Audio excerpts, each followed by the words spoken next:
लेकिन दर्शकों, विवाद बढ़ता जा रहा है खुले में नमाज को लेकर योगी आदित्यनाथ वर्सेस असद उद्दीन ओवैसी।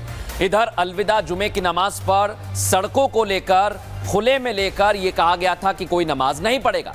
प्रशासन ने इसके लिए सुरक्षा व्यवस्था का इंतजाम किया, शांतिपूर्ण तरीके से नमाज हो गई। लेकिन कुछ भड़काऊ भाईजान ऐसे हैं जो मुसलमानों को भड़काने में लगे हैं और वो ईद से पहले देश का माहौल खराब करना चाहते हैं और ये अब सामने आ गया है, दिखने लगा है। एक तरफ असद उद्दीन ओवैसी हैं जो काली पट्टी बांधकर नमाजियों के बीच बैठे हैं, केंद्र की नरेंद्र मोदी सरकार के खिलाफ उल जलूल बयान दे रहे हैं।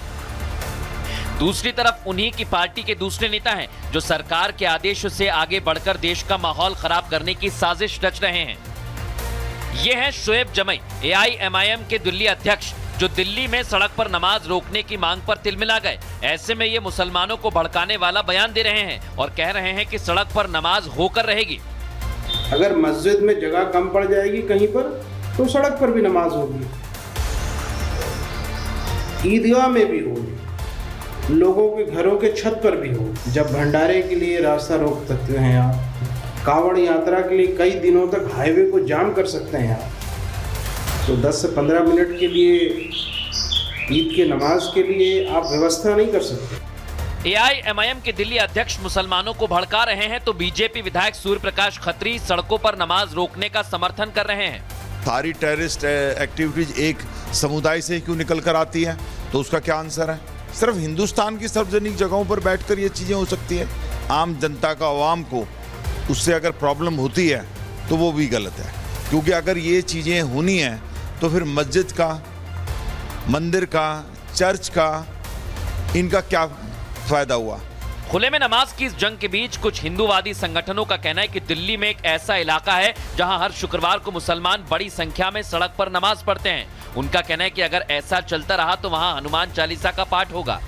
मैंने एक एप्लीकेशन दी, अगर सड़कों पर से नमाज बंद नहीं कराई जा सकती जो अवैध रूप से करते हैं, तो मैं भी सड़क पे बैठ के शुक्रवार को हनुमान चालीसा करूंगा। 2 दिन बाकी है जब ईद उल फितर की नमाज मुसलमान पढ़ेंगे, लेकिन उससे पहले खुले में नमाज पर छिड़ी ये बहस खत्म होने की बजाय बढ़ती जा रही है और भाईजान की धमकी भी आ गई है। उनका कहना है कि भाई सड़क पर तो नमाज होकर रहेगी। एक तरफ असद उद्दीन ओवैसी हैं जो काली पट्टी बांधकर नमाजियों के बीच बैठे आपको दिखाई दे रहे हैं और इधर भड़काऊ बयानबाजी भी होने लगी है। ठीक उसी तरह ईद से पहले अलविदा जुमे की नमाज को लेकर हल्ला भी शुरू हो गया है। संभल पर सबकी नजर थी ना, लेकिन संभल प्रशासन शुरू से कह रहा था कि सब कुछ अच्छा है, दुरुस्त है और योगी के राज में यह साबित हो गया है। योगी प्रशासन केवल संभल ही नहीं, पूरे उत्तर प्रदेश में शांति से अलविदे की जुमा की नमाज को संपन्न कराने में कामयाब रहा।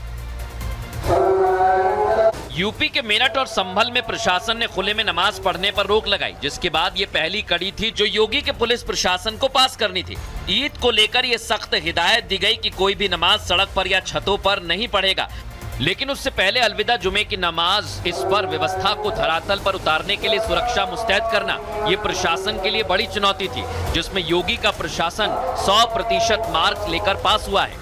मेरठ हो या संभल या फिर कानपुर या फिर प्रदेश का कोई दूसरा जिला, हर जगह ईदगाह मस्जिदों के अंदर नमाजियों ने नमाज अता की। सड़कों पर पुलिस फोर्स तैनात दिखी और शांति से रमजान के महीने में अलविदा जुमे की नमाज पढ़ी गई।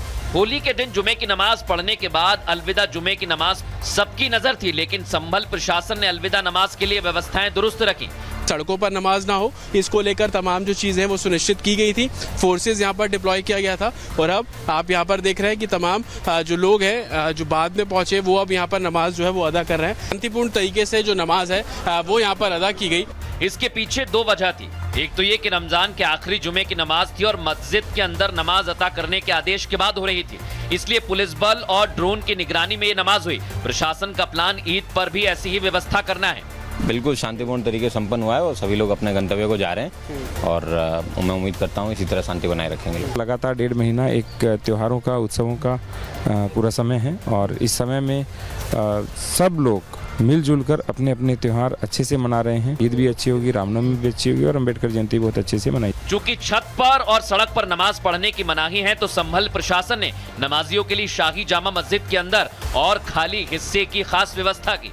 हरे रंग के जो टेंट है वो आपको पूरे आंगन में लगे हुए नजर आ जाएंगे और तकरीबन 5000 के आसपास जो नमाजी हैं वो अंदर नमाज अदा कर सकते हैं। लेकिन विवादित इमारत शाही जामा मस्जिद के आसपास की तमाम छतें भी आप देख लीजिए, ये पुराना कंस्ट्रक्शन है, पुरानी इमारत है, यहाँ पर किसी भी तरीके की गैदरिंग ना हो उसको देखते हुए प्रशासन अलर्ट मोड पर है और इन छतों की जो निगरानी है वो की जा रही है। यही कारण है कि नमाजियों की जुबान पर संभल प्रशासन की वाहवाही नजर आई। बहुत अच्छा इंतजाम है, बहुत अच्छा मौसम है, इंशाल्लाह हमारे देश में अमन रहे, सुकून रहे। बढ़िया करा है, बढ़िया है सब, बढ़िया। अलविदा की नमाज है, आपको लग रहा है प्रशासन भी मुस्तैद है? जी जी भैया कैसा इंतजाम है नमाजों वगैरह? बढ़िया है सब, बढ़िया जी, बढ़िया बढ़िया है सब जी जी। संभल में अलविदा जुमे की नमाज शांतिपूर्ण तरीके से संपन्न हुई। प्रशासन ने शाही जामा मस्जिद के आसपास इलाके को छावनी में बदल दिया था। लेकिन अब मैं आपको बताता हूं उत्तर प्रदेश में कैसी व्यवस्था थी। अलविदा जुमे की नमाज के लिए चप्पे चप्पे पर भारी पुलिस फोर्स तैनात रही। 10 कंपनियां पैरा मिलिट्री फोर्सेस की तैनात की गई, जिनमें 7 कंपनियां पीएसी की और 3 कंपनी आरआरएफ की तैनात रही। वहीं एक कंपनी आरएफ फोर्स की भी तैनात रही। 4000 से ज्यादा जवान और अधिकारी अलग अलग लोकेशन पर निगरानी कर रहे थे। 16 मजिस्ट्रेट और राजस्व के अधिकारी भी अलग अलग टुकड़ियों में इलाके का जायजा ले रहे थे, जिसमें एसपी, डीएम, एडीएम, एसडीएम और 2 एएसपी, 7 सीओ समेत इंस्पेक्टर भी तैनात रहे। पुलिस टीम ने 3 ड्रोन के जरिए संभल का हवाई सर्वे किया। इतना ही नहीं, 1300 सीसीटीवी कैमरे के जरिए कंट्रोल रूम से भी नजर रखी गई। सभी मस्जिद और ईदगाह के धर्मगुरुओं से भी संपर्क किया गया। यानी इतना तय मान लीजिए कि संभल में तो ईद से पहले रमजान का आखिरी जुमा शांति से संपन्न हो गया। लेकिन तस्वीरें उत्तर प्रदेश के मेरठ में अलग देखने को मिली। मेरठ पुलिस प्रशासन ने सबसे पहले खुले में नमाज ना पढ़ने का आदेश जारी किया था और इसलिए वहां शांति से नमाज अता हो, इस पर सबकी निगाहें टिकी हुई थी। प्रशासन ने भी सुरक्षा के खास इंतजाम किए थे। मेरठ में क्या हुआ दिखाते हैं। अलविदा जुमे की नमाज को लेकर मेरठ में चप्पे चप्पे पर पुलिस बल की तैनाती रही। रमजान के आखिरी जुमे पर प्रशासन के आदेश के बाद किसी भी तरह की कहीं कोई गड़बड़ी ना हो, इसके लिए ईदगाह और मस्जिदों में धर्मगुरुओं के साथ शांति बनाए रखने पर बातचीत भी की गई, जिसका नतीजा ये रहा कि योगी का प्रशासन मेरठ में भी अव्वल आया। पुलिस की जो व्यवस्था है वो किस कदर है, चप्पे चप्पे पर पुलिस बल की तैनाती। और ये जामा मस्जिद की परिसर के बाहर की तस्वीर है। ईदगाह के भीतर ही नमाज अदा हो, नमाजी पहुंचे, बाहर में कोई नमाज पढ़ता हुआ नहीं नजर आना चाहिए। इस तरीके की हिदायत जो है मेरठ पुलिस की तरफ से दिए गए। मेरठ में संवेदनशील इलाके अलविदा जुमे की नमाज पर छावनी में तब्दील दिखे। सड़क पर जगह जगह पुलिस फोर्स अलर्ट मोड पर रही। पुलिस कर्मियों से लेकर अधिकारियों ने भी शहर में निगरानी रखी। यही वजह है कि नमाजी कहीं भी सड़क पर नमाज पढ़ते दिखाई नहीं दिए। हर नमाजी ने प्रशासन के आदेश का पालन किया। नमाज मस्जिद और ईदगाह के अंदर पढ़ी गई। जितने भी हमारे संवेदनशील क्षेत्र हैं वहाँ पे हमने फोर्स की डिप्लॉयमेंट की हुई है। जहाँ पे पहले भी घटनाएं हो चुके हैं वहाँ पे भी हमने डिप्लॉयमेंट की है। सीसीटीवी कैमरे से हम लोग लगातार नजर रखे हुए। कोई भी अगर माहौल खराब करने का प्रयास करेगा तो उसके खिलाफ सख्त कार्रवाई की जा रही है। रमजान का माह 1 तारीख से चल रहा है। आज चौथी नमाज है। लोगों ने दोनों संप्रदायों के माननीय लोगों से, धर्मगुरुओं से बात करके लोग जैसे पुलिस का पूरा प्रबंध कर रहे हैं। संभल और मेरठ की तरह कानपुर, प्रयागराज में भी अलविदा जुमे की नमाज पर पुलिस अलर्ट रही। संवेदनशील इलाकों में पुलिस अधिकारी फोर्स के साथ फ्लैग मार्च करते हुए नजर आए। सीसीटीवी कैमरों से लेकर ड्रोन तक से निगरानी रखी गई और खासतौर से मस्जिदों के बाहर पुलिस बल को किसी भी तरह की हिंसा भड़कने से रोकने के लिए तैनात किया गया।